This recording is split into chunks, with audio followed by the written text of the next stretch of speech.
Scalded country occurs in large areas of the semi-arid rangelands of western New South Wales. Scalds are associated with prior streams or active drainage lines and generally occur on country with a slope of less than 0.4%. In the Nyngan Soil Conservation District, in excess of 150,000 hectares of scalded country require rehabilitation. In general, the scalds form on the red-brown earth soils which show a sharp textural differentiation in the profile from a sandy or loamy topsoil to a heavy textured clay subsoil. The removal of vegetation from these soils by overgrazing, rabbits and drought in the early part of this century resulted in the erosion of the fine sandy loam topsoil. The crust, which exists in the top 2 to 3 millimetres of the remnant clay soil, prevents both the infiltration of water and the entrapment of wind-blown seed. The bare areas which result are scalds and are defined as saline alkaline soils with a pH of approximately 7.5.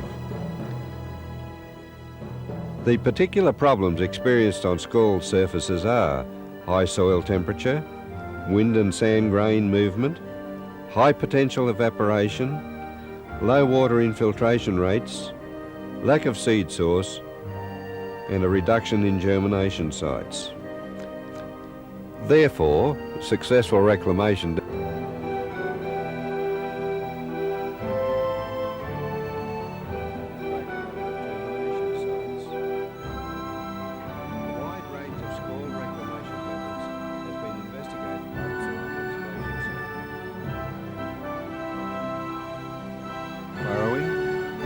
ploughing and cropping, spiral ploughing, tine pitting and water ponding. Of the techniques used, water ponding has proven the most effective. Water ponding has been in use since the turn of the century. The technique has been improved and is currently used by the Soil Conservation Service to successfully reclaim semi-arid scald country in western New South Wales. Water ponds are generally horseshoe in shape and cover approximately 0.4 of a hectare in area. Banks are limited to an average length of 250 metres because the risk of breaching increases with length. With rain, each pond can contain up to 10 centimetres depth of water. Greater depths than this increase the likelihood of banks breaching, as well as encouraging undesirable species such as reeds. On flat scalds, ponds are completely enclosed and contain all the rain that falls. Replacing the earlier surveying method of using a dumpy level is the technique of using a laser system, enabling one operator to survey up to 50 hectares per day. The use of the laser level has made the operation 10 times more efficient than the earlier labour-intensive methods. The complete laser system costs about $20,000. The self-levelling transmitter head transmits a laser beam to light-sensitive cells on a shuttle in the receiver mast, which is mounted on the dual cab utility. The signals received are transmitted to the survey control box mounted in the cab next to the driver. As the shuttle moves up or down according to the movement of the vehicle, the control box gives out a reading accurate to a millimetre. The tripmaster is an accurate device to measure the distance the vehicle has travelled, and the digital compass gives the bearing of the direction of travel. The scalded area to be surveyed is then traversed, and the height readings are entered on a grid map. On the grid map then, the 10 centimetre contour lines can be drawn. The water pond layout is commenced from the highest point on the scald and surveyed down the slope. A vacuum-operated tine marker has been attached to the vehicle for the purpose of marking where the pond should be constructed. A variety of implements have been used for building pond banks. However, road graders have proven to be the most efficient and economical machine for construction. Banks are constructed 40 to 45 centimetres in height to account for wave action, slumping and the effect of stock trampling. Soil for construction of the bank can be either one from inside or outside the pond or from both sides. Construction an advantage in small rainfall events, as the water is not lost to an inside burrow area. The water retained in each pond after rainfall leaches soluble salts from the surface crust. The change brought about by this action is to change the soil from a non-cracking surface soil. This improvement in the soil structure increases both water infiltration and the entrapment of wind-blown seed. An available seed source from the direction of the prevailing wind is important to the success of vegetation establishment. The ultimate aim is to establish a good mix of desirable perennial and annual species so that complete reclamation can take place in about 5 average years. To assist this process, revegetation of ponded areas is being undertaken using mainly drought-tolerant species like old man, bladder, river and marsh saltbush and quail bush. One method is to plant seedlings that have been raised from seed in a nursery or by direct seeding into the actual water ponds.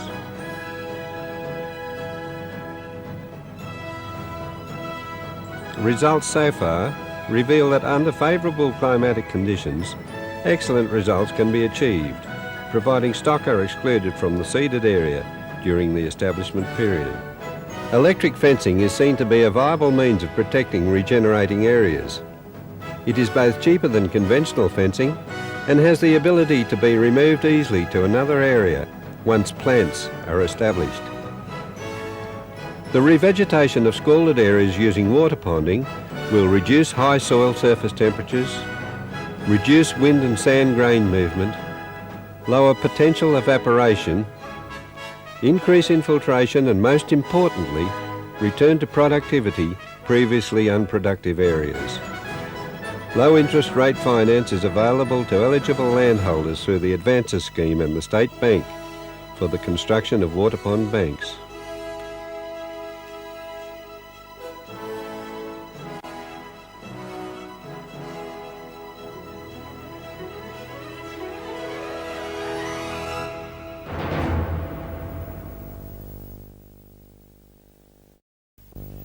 The place, Western New South Wales. The time, the early days of settlement. What was happening? The perennial vegetation was being removed. Large-scale land degradation was taking place. Wind and water erosion was rampant. The causes? Overstocking, rabbit plagues and drought. However, in more recent years, pastoral management has improved, with lower stocking rates, by subdivision of large paddocks and by creating more water points. Nevertheless, regeneration of degraded country has been slow and non-existent due to changes in soil conditions. So despite the improvements, there would be no alternative to the continuing degradation. Many of the degraded areas would remain susceptible to wind and water erosion. Landholders were becoming aware that something had to be done. Brian Clark of Kayrunra did do something. District Soil Conservationist Bill Tatnall asked him. Just over here, Brian, we've got an interesting area that has got lines of blue bush in them, and looks like the seed's been caught in some sort of a furrow. Can you give us a bit of background to the area that we're looking at here? There used to be an old road that was cutting in closer and closer to our left, and one day we're coming home with the old tractor. We put in a couple of furrows to force the road out a bit further, and after a year or so we noticed what was happening with the black blue bush, and I guess that's the start of all the ripping we did in the areas. What about the cost? This afternoon from the plane. Who could afford it? And that's how it literally began about in 1965. In 1986, the Soil Conservation Service of New South Wales began by establishing the Broken Hill Land Reclamation Demonstration Program. Running for a period of 4 years, this program will develop technology for contour furrowing and seeding. We'll demonstrate the effectiveness of furrowing as a reclamation measure will make available the resources necessary for more widespread implementation of farrowing programs. The essential nucleus of the program is an 80 horsepower wheel tractor. Attached to the tractor's 3-point linkage is the specially designed farrower. A laser transmitter, the set height of which is under the control of the operator in the tractor, sends signals to a receiver on the tractor-mounted mast. The receiver is connected to a control box in the cabin and gives an indication to the driver. This is of great assistance in constructing the farrows accurately on the contour. The addition of a seeder makes the implement complete. So the Broken Hill staff of the Soil Conservation Service have implemented a number of innovations that enables the surveying, farrowing and seeding to be a one-man, one-pass operation. The unit is even complete to the extent of providing camping facilities for the operator. And when it is time to move camp, the whole setup can be moved as an articulated unit.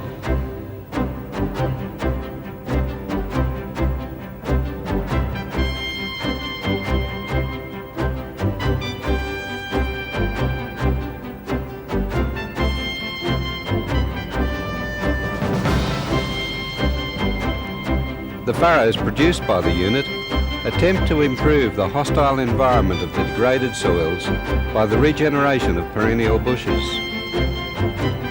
Results so far have shown that this can be achieved in the following ways: by providing sites in which seeds, organic matter and sediments can lodge, by reducing conditions of high runoff and sediment loss caused by low infiltration rates, by leaving ridges of cloddy material in windrows above the soil surface, thus reducing the effects of wind blasting, by retarding runoff rates and increasing leaching effects. Farrowing also reduces high salt levels in the soil surface. Research has shown that the spacing of farrows has a marked effect on the amount of moisture available for plant growth. The subsoil in more widely spaced farrows stays wet longer due to the greater catchment area per farrow.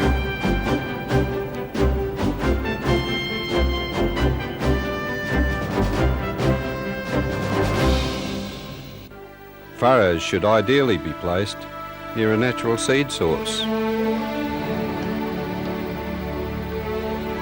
On the other hand, artificial seeding techniques are being trialled, and soil conservationist Jeff Beale reports, we're working on improving our seeding techniques by determining the best pre-sowing treatment of seed and the best depth to sow, and in particular the best position to place the seed in relation to the furrow, whether that be in this area below the furrow, on the windrow of soil thrown up by the furrower, either on the sides or on the top, in the bottom of the furrow, on the sides of the uphill furrow, or in this area above where we get a lot of water ponding.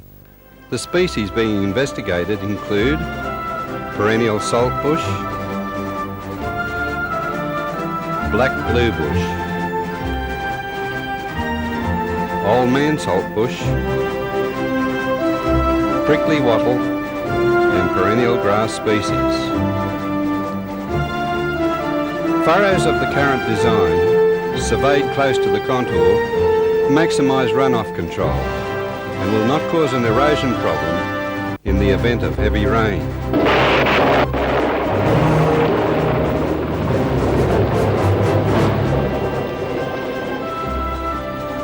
On low slopes, furrows have a water ponding effect. In fact, the water retained along a furrow is 5 times the actual rainfall.